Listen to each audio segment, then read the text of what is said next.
regarding Moses and the heavy hands. The Torah relates, Shemos 17 and 11, that during the war, when Moshe held up his hand, Yisroel prevailed. And when he let down his hand, then Amalek prevailed. But Moshe's hands were heavy, and Aaron and Chur, who accompanied him, supported his hands. Rashi comments, because he was lax in the commandment of waging war, and appointed another in his stead, Yehoshua, his hands became heavy. We see then that Moshe Rabbeinu should have gone to battle, and when he did not, was punished for his laxity. All of the above reasons why Moshe considered himself unable to join in the actual battle, and not that, God forbid, he was slothful, poses the inevitable question, why was Moshe punished?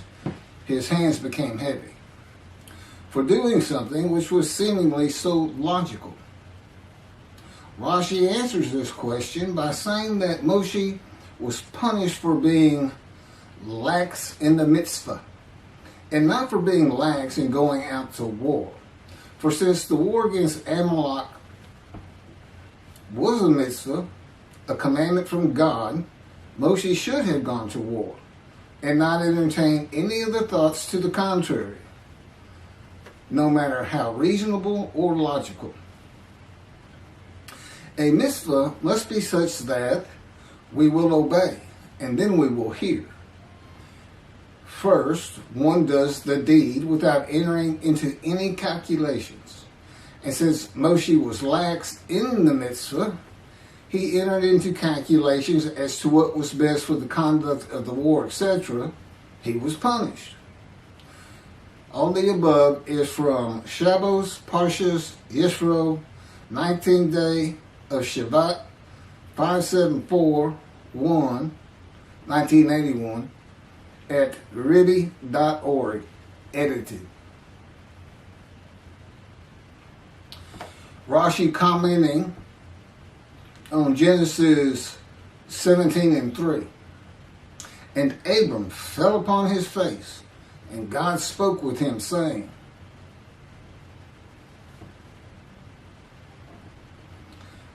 and here's the commentary, and Abram fell upon his face, midrash form, from fear of the Shekinah.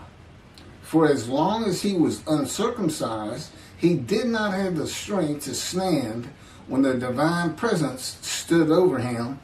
And that is what is said concerning Balaam in Numbers 24 and 4. Who falls and his eyes are open. Also Numbers, Rabbi 12 and 8. I found this in the Beritha of Rabbi Eliezer, Perkei de Rabbi Eliezer, chapter 29.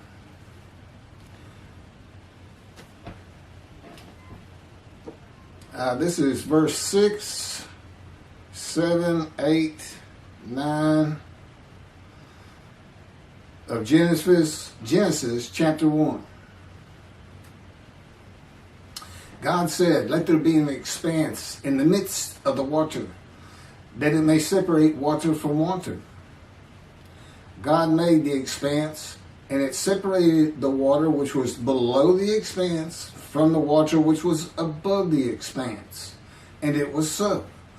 God called the expanse sky, heaven. And there was evening and there was morning, a second day. God said, let the water below the sky be gathered into one area, that the dry land may appear. And it was so. This is Genesis 49 and 24. Yet his bow stayed taut, and his arms were made firm by the hands of the mighty one of Jacob. There, the shepherd, the rock of Israel. This is from Ezekiel chapter 4, verses 4 through 8. Then lie on your left side, and let it bear the punishment of the house of Israel. For as many days as you lie on it, you shall bear their punishment. For I impose upon you 390 days, corresponding to the number of the years of their punishment. And so you shall bear the punishment for the house of Israel. When you have completed these, you shall lie another 40 days on your right side, and bear the punishment of the house of Judah. I impose on you 1 day for each year. Then, with bared arm, set your face toward besieged Jerusalem, and prophesy against it. Now, I put cords upon you, so that you cannot turn from side to side until you complete your days of siege. This is from Ezekiel chapter 2, verses 1 and 2. And he said to me, O mortal, stand up on your feet, that I may speak to you. As he spoke to me, a spirit entered into me and set me upon my feet. And I heard what was being spoken to me. This is from Ezekiel chapter 3, verses 14 and 15. A spirit seized me and carried me away. I went in bitterness in the fury of my spirit, while the hand of the Lord was strong upon me. And I came to the exile community that dwelt in Tel Abib by the Shebar Canal. And I remained there, and I remained where they dwelt. And for 7 days I sat there stunned among them. This is from Ezekiel chapter 3, verses 22, 23, and 24. Then the hand of the Lord came upon me there, and he said to me, Arise, go out to the valley, and there I will speak to you. I arose and went out to the valley, and there stood the presence of the Lord, like the presence that I had seen at the Shebar Canal. And I flung myself down on my face. And the Spirit entered into me and set me upon my feet. And he spoke to me and said to me, Go, shut yourself up in your house. Okay, here's my commentary on everything I just read to you. I know the heaviness of the hands of Moshe. And I know how Jacob's arms were made firm by the hands of the mighty one of Jacob. I have been in a constant state of punishment by the power of God since I offered myself and my soul for guilt to him, as the man described in Isaiah 53. That would be verse 10. It is punishment, but there is far more to it than just that. It also was telling Moshe that God was there and that he was in charge of the battle. And this punishment changes you over time. God is also making you a better prophet. The heaviness is his presence. It is what I feel of his very essence, as he would have me experience it. For a man, it can feel like punishment, but there is a positive to it. It tells me after 13 years that he never leaves me.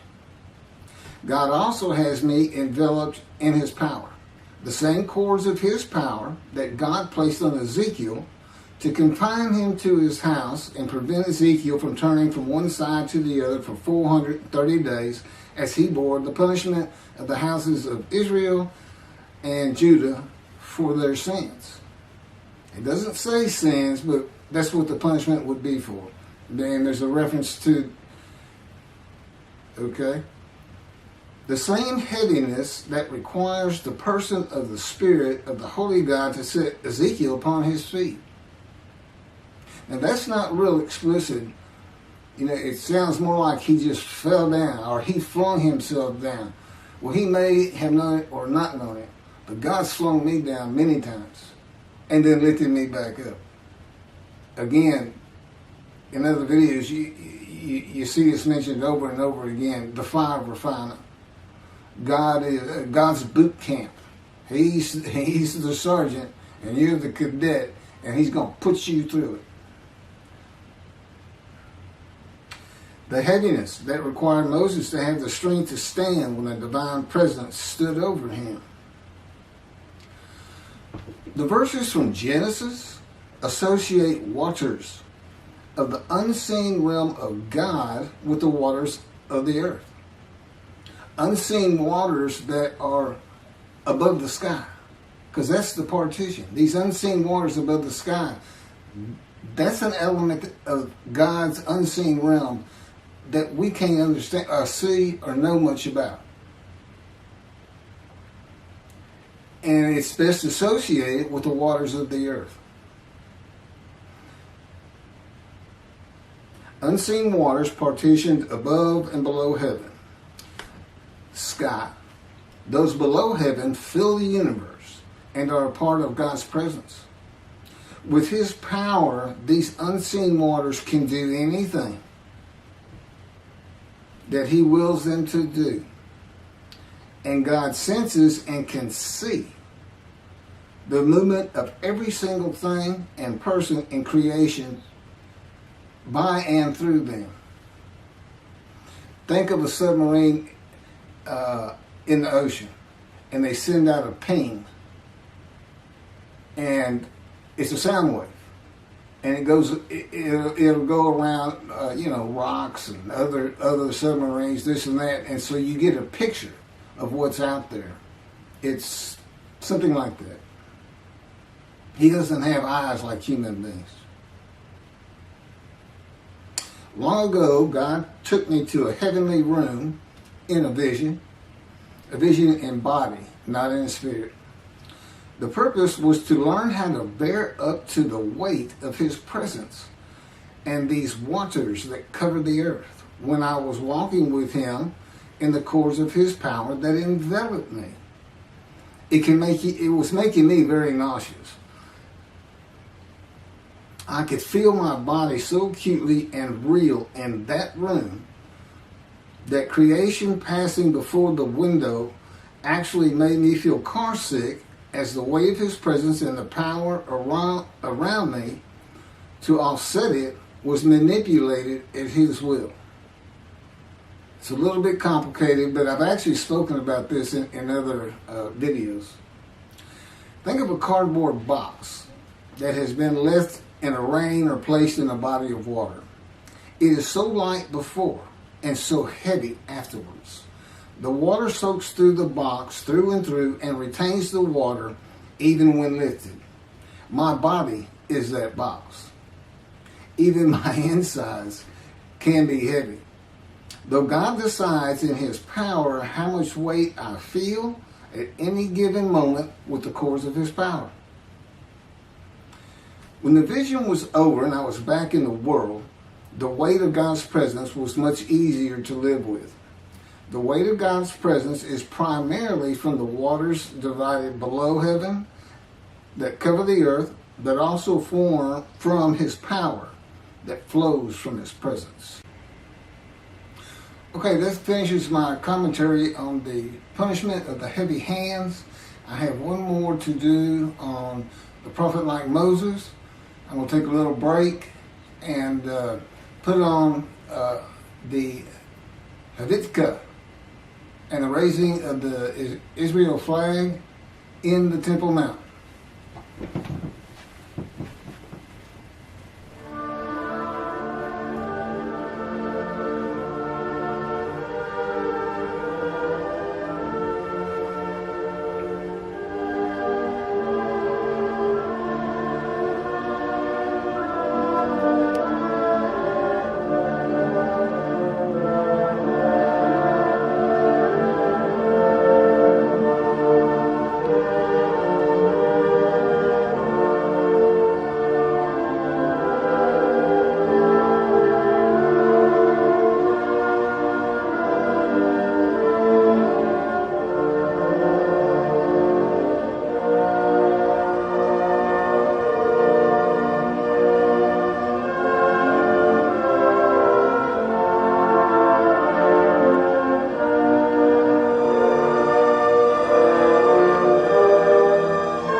prophet like Moses. Verses 15, 16, 17, and 18 of chapter 18 of Deuteronomy. This is Moses talking to the Israelites. The Lord your God will raise up for you a prophet from among your own people, like myself. Him you shall heed. This is just what you asked of the Lord your God at Horeb on the day of the assembly, saying, let me not hear the voice of the Lord my God any longer, or see this wondrous fire any more, lest I die. Whereupon the Lord said to me, this is the Lord to Moses, they have done well in speaking thus. I will raise up a prophet for them from among their own people, like yourself. I will put my words in his mouth, and he will speak to them all that I command him. This is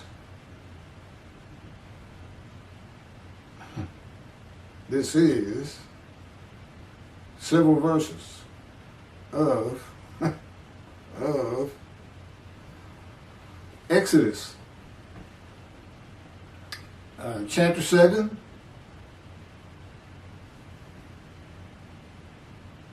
verses 1 through 31.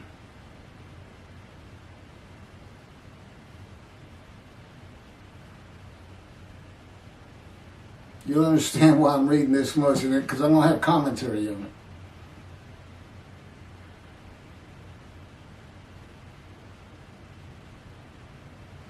It's actually, it starts with verse 12, not 1. Now go. And this is God to Moses. Now go, and I will be with you as you speak, and will instruct you what to say. But he said, please, O Lord, make someone else your agent. The Lord became angry with Moses, and he said, there is your brother Aaron the Levite. He, I know, speaks readily. Even now, he is setting out to meet you, and he will be happy to see you. You shall speak to him and put the words in his mouth. I will be with you and with him as you speak, and tell both of you what to do. And he shall speak for you to the people. Thus, he shall serve as your spokesman, with you playing the role of God to him. And take with you this rod, which you shall perform the signs. Moses went back to his father-in-law, Jethro, and said to him, let me go back to my kinsmen in Egypt and see how they are faring. And Jethro said to Moses, go in peace. The Lord said to Moses in Midian, go back to Egypt, for all the men who sought to kill you are dead. So Moses took his wife and sons, mounted them on an ass, and went back to the land of Egypt. And Moses took the rod of God with him. And the Lord said to Moses, when you return to Egypt, see that you perform before Pharaoh all the marvels that I have put within your power. I, however, will stiffen his heart, so that he will not let the people go. Then you shall say to Pharaoh, thus says the Lord, Israel is my firstborn son. I have said to you, let my son go, that he may worship me, yet you refuse to let him go. Now I will slay your firstborn son. At a night encampment on the way, the Lord encountered him and sought to kill him. Him is Moses. So Zipporah took a flint and cut off her son's foreskin and touched his legs with it, saying, you are truly a bridegroom of blood to me.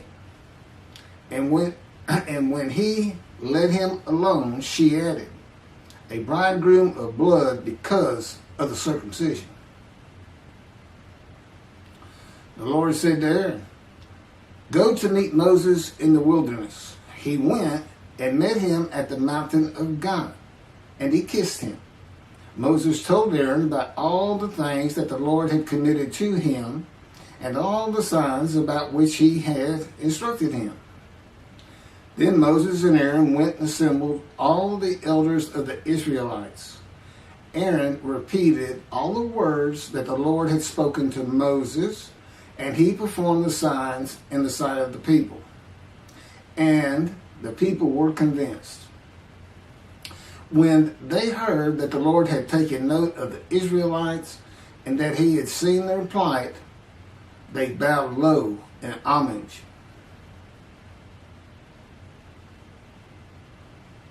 Again, that's verses 12 through 31 of Exodus chapter 7.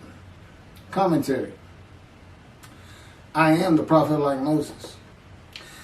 For many reasons, but these in particular, for the reasons that, like Moses, I speak to God face to face. God speaks to me as a friend. I converse with God whenever I so wish.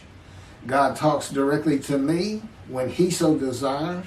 And I write God's words at his directions. And I can add, and I put on videos at his command and speak the words he commands me to speak. He had me type everything I'm reading. He said, go to Exodus, type this down, or paste, copy it and paste it on your notebook pad. And like Moses, I bring a redemption, the redemption of the new covenant of God declared in Jeremiah chapter 31 to be delivered in a time to come, this time, the time of the fulfillment of all biblical prophecy, the time God speaks to his prophets again. When God said, there's Aaron, even now he is setting out to meet you and he will be happy to see you, God is placing a short vision into the mind of Moses.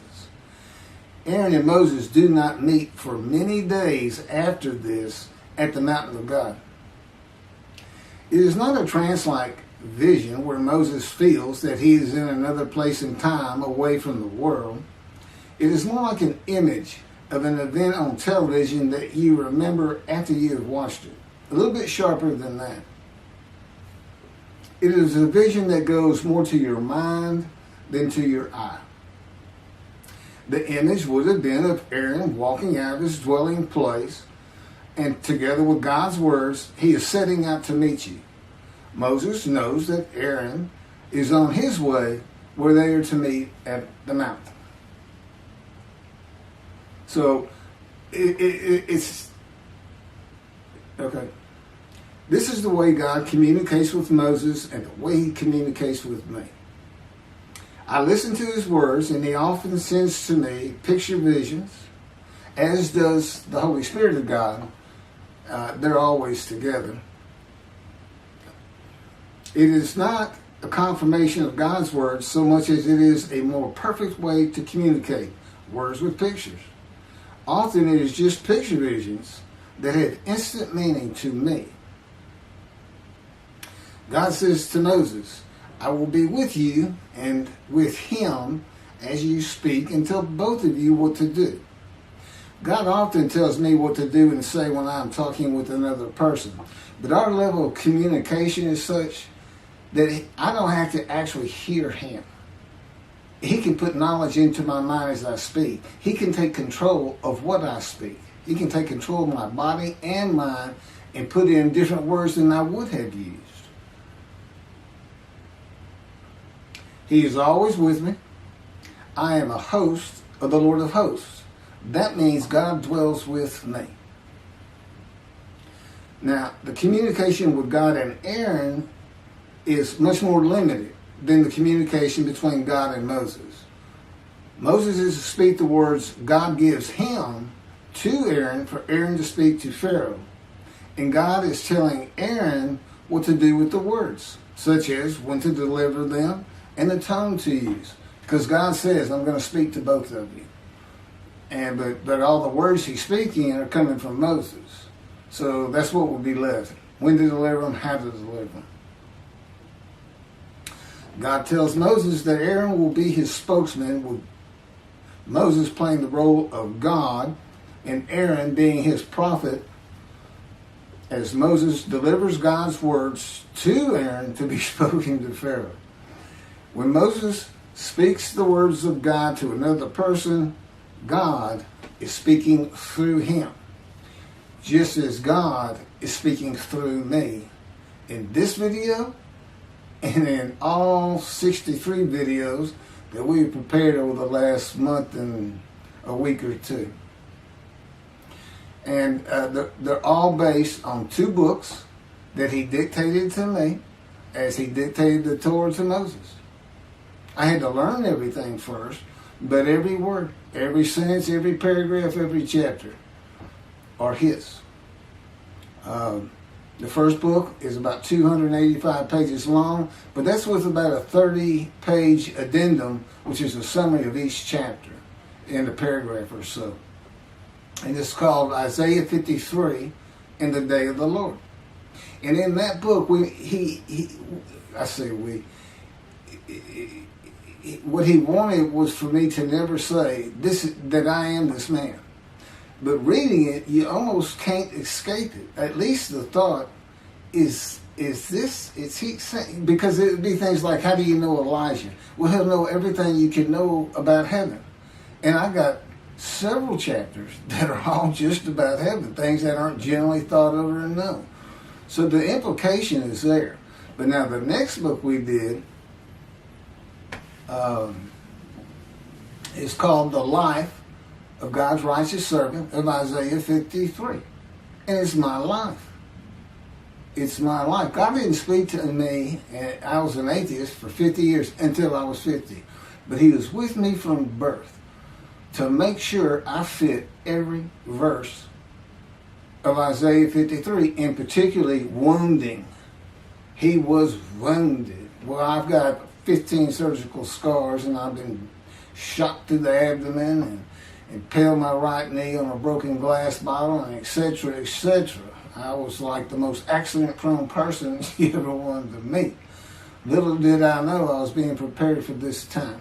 I'm now 63. And so the life of God's righteous servant, it's my life. And he dictated that to me.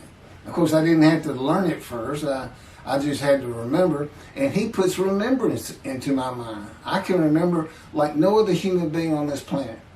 He can have me not only remember an event, the first time I drove a car, for instance, kissed a girl, but he can bring it back to me as though it's actually happening again.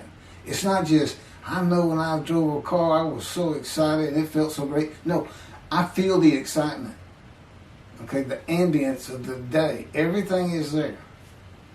But he can do the same thing when you get shot through the abdomen on a ranch in Texas, like it's happening all over again.